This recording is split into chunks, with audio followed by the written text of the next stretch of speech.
Obviously, tough one. Did not get the result we wanted. Had some bright moments, but certainly not enough to overcome some of our mistakes. Certainly, appreciate and proud of the way we play with toughness and with effort, but we didn't play with enough discipline today. We didn't coach with enough discipline today, and in the end, it ends up costing us the game. So that being said, questions. We'll start with James Crepia.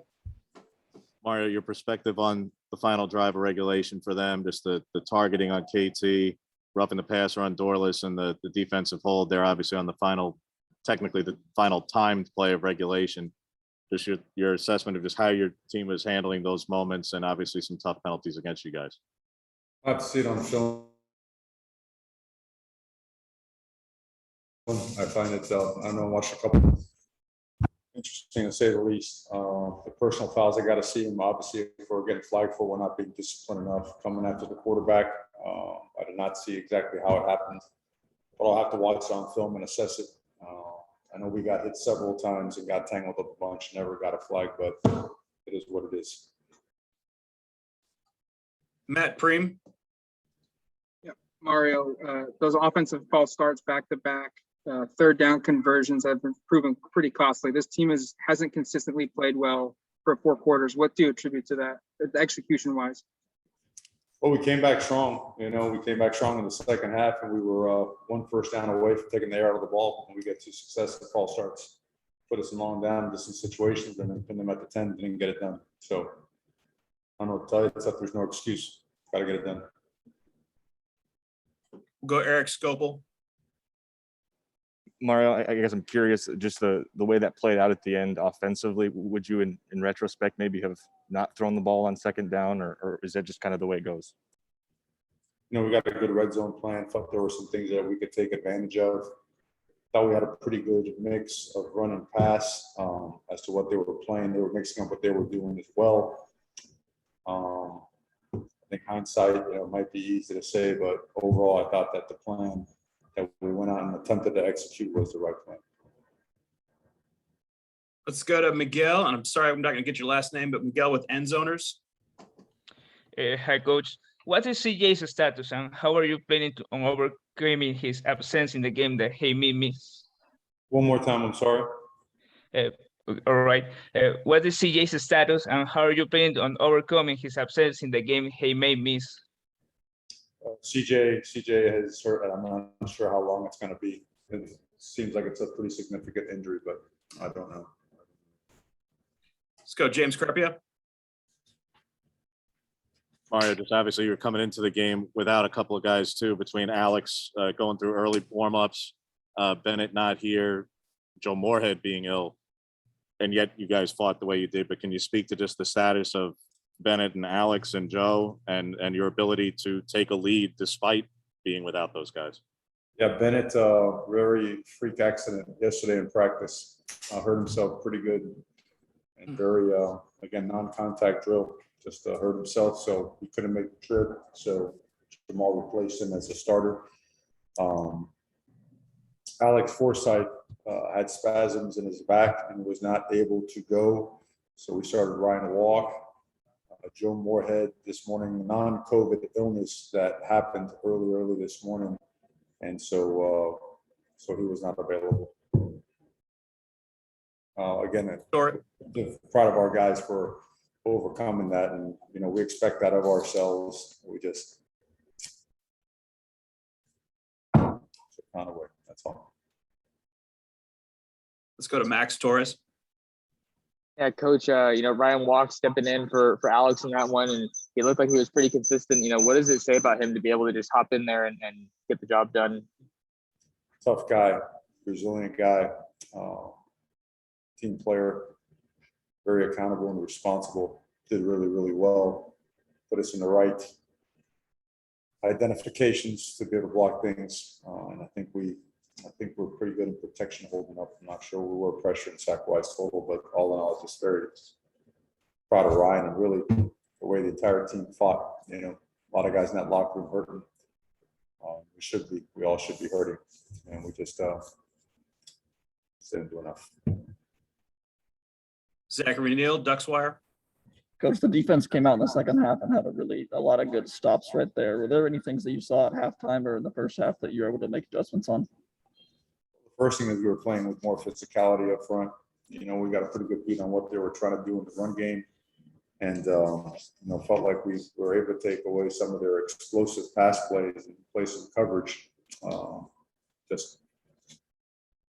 Got them in bad down and distance situations and were able to capitalize on it. Also put pressure on the quarterback and force him into some tougher throws. So all in all, he just came out in the second half and responded really well. Let's go, James Crepia. Mario, your thoughts on how Anthony performed in what was at times a tough first half? I heard your remarks at halftime about the final play there, but obviously strung together some big completions in the second half to help you guys take the lead. So just your thoughts on how your quarterback performed today.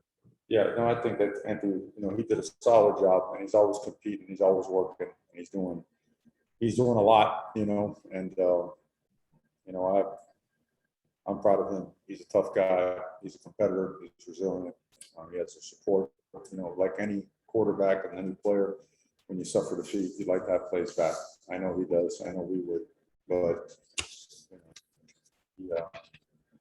he's done some really, really good things. Eric Scopel.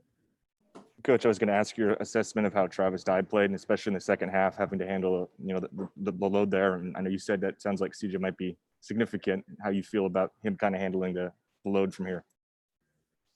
Yeah, Travis, like always, Travis shows up on game day, full speed, full throttle, tough, resilient, physical, good in protection, real good running the ball, good catching the ball, elusive, breaking tackles, tough guy, one of the best leaders on the team. Hurting like crazy right now, and is vowed to make sure that we get better as a football team, and we're counting on him to do so. Jerry Thompson, Ducks Illustrated. Yeah, Coach, it seems like the passing game was a weakness. The big play to Micah Pittman, but if might be incorrect, I can't remember a tight end catching the ball. Were they taking away the tight ends? What was the problem there? Well, we didn't connect on some. I think third play of the game, we tried to hit one, bounce right off, and had him in the seam. Had another one in the corner, tried to hit him as well. Had a couple on some of the sliders we did. We just didn't connect. They played some of the drop 8 stuff on third down, which takes away another one in your zone 2. Makes it more difficult to replay some man coverage. I don't know if we got enough separation against man coverage at the tight end positions. All in all, they've always been part of the game plan. We didn't get them the ball because we just didn't connect. Go back to James. Mario, you always speak about how after games you try to have the forward spinning message. And when you're going into a bye week and you speak again of, I don't want to make a thing of injuries, but these are obviously significant and very significant players. And your players are real. They see obviously the playoff implications of this to the extremely big picture. What is your forward message for this team when they have 13 days until the next game and some key pieces could be down, and obviously the implications of the big picture about postseason?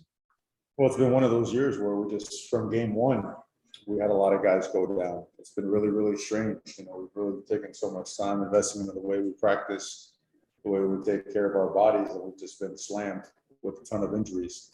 But they are real, and guys are going to have to step up. In terms of anything regarding anything outside of our next practice and our next game, it's never been relevant to the process.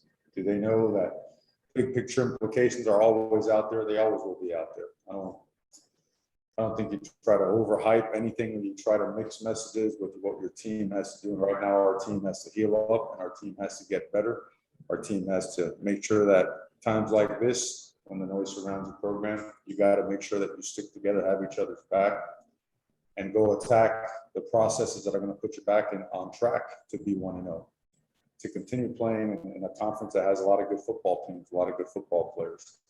That's the simplicity of our message, and that's the simplicity of our process. Julian Minson with KEZI. Mario, what are your thoughts on the way KT played and how he responded physically to not having a play count today? I'll have to watch film. It looked like he affected the quarterback and made some plays in the running game, chased some things down from behind and set some edges. I think our defensive front, especially in the second half, really played stout overall. So individual grades, I'll have to go and check on them and see and get back to you on that. Eric Scopel. I guess following up on that, a couple weeks out, but the difficulty of playing a really good Cal team without KT for the first half.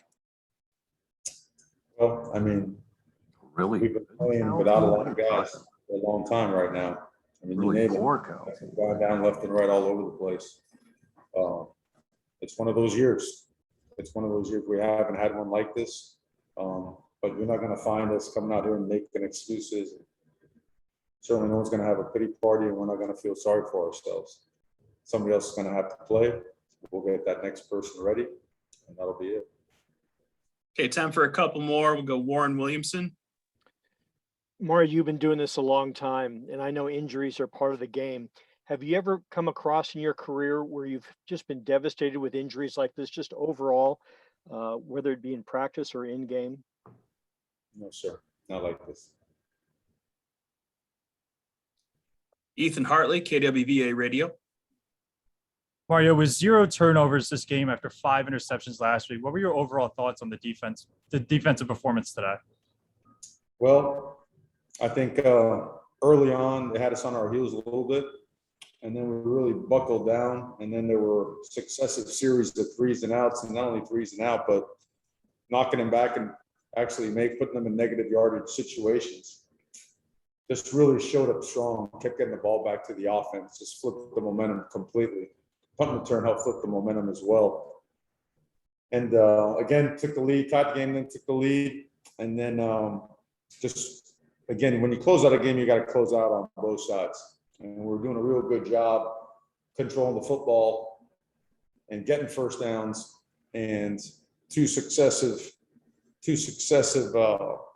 illegal procedures, put it behind the sticks, and then put our defense on the field again, which we didn't want to do. We kept their drives alive with some penalties. The ones down there at the goal line, I know our DBs were playing their tails off and they're getting pushed and shoved, but I guess they're the ones that got the flag. So anyways, proud of our effort. None of us are happy, content, or proud of our final result of our performance. And we're a driven bunch that doesn't BS ourselves. We got to go back to work, and we got to get better, and we got to get guys that are healthy to play and step up and play positions of guys that are not. All right, thank you, Coach. Appreciate your time. Thank you.